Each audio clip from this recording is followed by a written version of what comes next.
بالله السميع العليم من الشيطان الرجيم. بسم الله الرحمن الرحيم.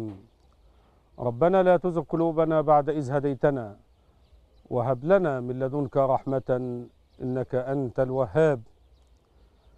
اللهم أمنا في ديارنا وأمنا في بلادنا وأمنا على أموالنا واجعل بلدنا مصرا بلدا آمنا مطمئنا وسائر بلاد المسلمين. وبعد، أيها الأحبة في الله، إني أحبكم في الله. مع السيرة العطرة وتاريخ من تاريخ الأبطال العظماء، عظماء الدنيا وعظماء الآخرة، مع الإمام علي كرم الله وجهه ورضي الله عنه وأرضاه. الإمام علي بدأنا نتعرف على مكان ولادته، بدأنا نتعرف عن اسمه، انتهينا إلى التعرف على كنيته وألقابه من الصديق لأبا الحسنين أو أبا الحسن وأبا الريحانتين إلى غيرها من الألقاب والكنية.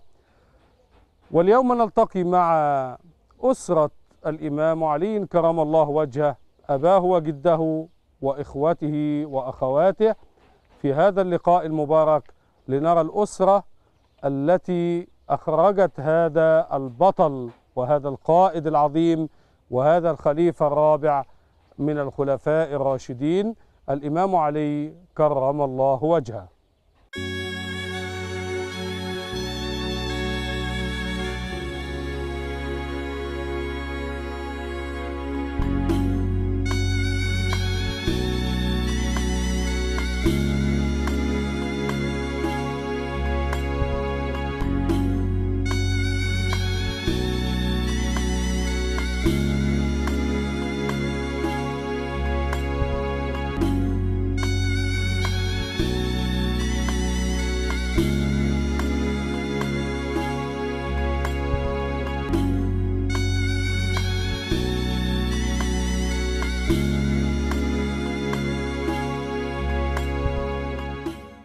أيها الأحبة في الله، في هذا اللقاء المبارك وفي هذه الحلقة الطيبة أستأذنكم أن آخذكم معي وندخل معا ضيوفا على هذه الأسرة، ندخل إليها، نتعرف عليها، نتعرف على الجد وعلى الأب وعلى الأم وعلى الإخوة باختصار وفي سرعة وفي إيجاز قدر المستطاع، لنرى تأثير هذه الأسرة وتأثير هذه البيئة على شخصية وبناء شخصية الإمام علي كرم الله وجهه ورضي الله عنه وأرضاه، لنتعلم كيف نؤثر كأسر في المنتج النهائي لأولادنا في النهاية، وكيف أن لنا دخلا كبيرا في بناء هذه الشخصية، في بناء شخصية أولادنا. نحن نبني ثم بعد ذلك نفاجأ بنتيجة أخرى غير التي نرجوها، فنتابع لنتعلم. إذا أردت أن يكون من بين أولادك علي بن أبي طالب آخر، أو خالد بن الوليد، أو أسماء ذات النطاقين، أو الزبير بن العوام، أو صلاح الدين الأيوبي، أو محمد الفاتح، أو غيرهم من أبطال عظماء بناهم وبنتهم أسرهم. هذه الأسرة بدأت في مؤسسها، والمؤثر الأول فيها عبد المطلب، وعبد المطلب كان ذا هيبة وجلال ووقار عظيم، حتى أنه أثر في أبرهة التي كانت تخاف الملوك والزعماء والعظماء، أثر فيه فجلس عندما طلبه ليتحدث معه وفي شأن الكعبة، فإذا به عندما رآه نزل من على عرشه أو فراشه أو كرسي الحكم، ونزل وجلس بجوار عبد المطلب إجلالا له وتوقيرا لشأنه إلى غير ذلك. أيضا عبد المطلب كان لا يرفع يديه إلى السماء إلا واستجاب الله لدعائه. عندما رأى رؤيا حفر زمزم مرة أخرى فحفرها، وعندما حفر زمزم ونازعه العرب في ملكيتها قال نحتكم إلى العرافة فلانة، فلما ذهبوا إليها انتهى بهم الماء والطعام أثناء الطريق وأوشكوا على الهلاك، وإذا بالماء ينفجر من تحت أقدام الناقة التي يركبها عبد المطلب وولده الحارث، وإذا بهذا الأمر دلالة على أن الله معه، فقالوا له ملكيتها ونحن نشرب منها. فعاد عبد المطلب مرة أخرى، فكانت له السلطة على العرب جميعا، على قريش جميعا، وليس بني هاشم أو بني عبد المطلب. انتقلت الزعامة إلى أبي طالب، ولكن أبا طالب لم يكن بنفس الهيبة والوقار والجلال لعبد المطلب، وإنما كان أبو طالب له جلال ووقار، لكن كان أقل مما ورثه عن أبيه عبد المطلب. لكن الملفات التي عهدت إلى أبي طالب أدارها باقتدار ونجاح، لكن الذي أثر في قيادته كان فقره الشديد أو الناحية الاقتصادية التي تمتع بها عبد المطلب، فأدار ملف المفاوضات مع أهل مكة باقتدار شديد، المفاوضات بشأن النبي محمد صلى الله عليه وسلم. ثم عندما فشلت المفاوضات في النهاية لأنهم وجدوا أبا طالب حجر عثرة بينهم وبين أن ينالوا محمد أو أن ينالوا من النبي صلى الله عليه وسلم أو يقتلوه، فانتهوا إلى المقاطعة الاقتصادية الشاملة. ومن هنا أدرك أبو طالب خطورة الموقف، وإذا به يجمع بني عبد المطلب وبني هاشم. معنى أن أبو طالب قائد وزعيم وعميد هذه القبيلة معناها أن كلمته تطاع، معناها أن في بني هاشم المسلم والكافر، وفي بني عبد المطلب المسلم والكافر. فإذا بأبي طالب يصدر قرارا بجمع بني عبد المطلب وبني هاشم جميعا في شعب، والشعب ده اللي هو مكان بين جبلين كان ملكيته لأبي طالب، وقعدوا فيه كلهم مع بعض. ليه؟ لأن المقاطعة كانت لا يبيعونهم ولا يشتروا منهم ولا يزوجوهم ولا يتزوجوا منهم ولا يسمعوا لهم ولا يكلموهم ولا يتاجروا معهم ولا يتعاملوا معهم ولا يجاوروهم.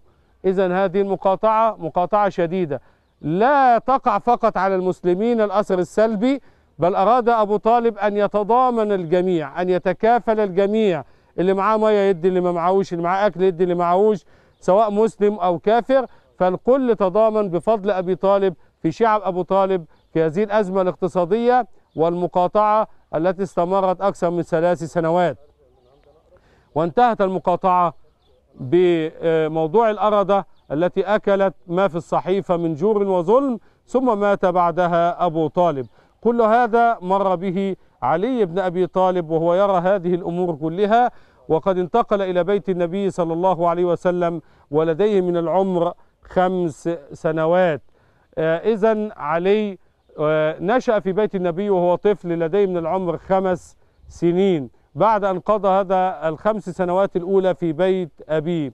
أبو طالب ترك من الذكور 4 وترك من الإناث 3، خلف 7، خلف طالب وعقيل وجعفر وعلي من الصبيان أو من الرجال والذكور، ثم أنجب فاطمة أو فاختة التي كانت تسمى أم هانئ، ثم جمانة، ثم ريبة، 3 إناث، دول الحاصل بتاعهم 7. دول أسرة أبو طالب بما فيهم علي. أما الابن الأكبر كان طالبا، اللي هو كني به أبوه، زي واحد يخلف محمد يقولوا له يا أبو محمد، واحد يخلف أحمد يقولوا له يا أبو أحمد كده، فهو أنجب طالبا فتسمى أبو طالب. طالب ده كان يحب النبي حبا كبيرا، يعني كان مصاحب النبي بيحبه أوي أوي أوي، ولكنه للأسف الشديد لم يسلم، صار على منوال أبيه وصار على طريقة أبيه، يدافع عن النبي، يحب النبي، يقف مع النبي، لكن ما أسلمش. ووصل الأمر إلى غزوة بدر، فخرج مع من خرج من المشركين لأنه مش مسلم، فقعد في مكة، فطلع مع جيش المشركين، خرج وهو كاره. فلما الموضوع بقى فيه حرب، هم طالعين إن مفيش حرب، لما بدأت حرب غزوة مكة، غزوة بدر، بدأت المعركة يعني، فانسحب طالب ومن معه من بني هاشم عشان ما يبدأوش يحاربوا قرايبهم من نفس القبيلة. فرجع طالب إلى مكة، ثم خرج في تجارات بعد ذلك فمات فيها واختفى أثر طالب هذا. الابن الثاني بعد طالب كان عقيل. عقيل ده كان يكنى أبا زيد، كان يكنى أبا زيد. عقيل عاش زمن طويل وأسلم متأخر بعد صلح الحديبية سنة 6، وهاجر إلى المدينة المنورة، واحتسبت الهجرة بتاعته لأن لا هجرة بعد الفتح. اللي هاجر بعد فتح مكة ملوش هجرة، لكن هو هاجر قبل فتح مكة بعد صلح الحديبية سنة 6، فتح مكة كان سنة 8 من الهجرة، فهاجر إلى المدينة فاحتسب من المهاجرين. ثم خرج إلى غزوة مؤتة فأصيب فيها إصابة بالغة أثرت فيه، ولكنه لم يمت، وحضر غزوة حنين بعد ذلك. ثم عاش وأنجب من الأولاد وكان مسلما وحسن إسلامه. ده كان عندنا عقيل ابن أبي طالب. وعقيل عاش من العمر حتى بلغ 96 سنة، وقيل مات في زمن سيدنا معاوية، وقيل مات في زمن يزيد بن معاوية، والزمن يعني قريب أو ممكن يكون في آخر زمن معاوية وبداية زمن يزيد ابنه. كان عنده من العمر 96 سنة. خرج من أولاده مع الحسين في معركة كربلاء 9 من أولاد عقيل. دول 9 من ولاد عقيل اللي خرجوا مع سيدنا الحسين، ماتوا كلهم، قتلوا جميعا في معركة كربلاء ال9، وكان أعظمهم عبد الله، وده كان بطلا شجاعا، أو مسلم ابن عقيل. مسلم هذا كان أشجع ال9، ولكنه قتل أيضا مع الحسين في كربلاء.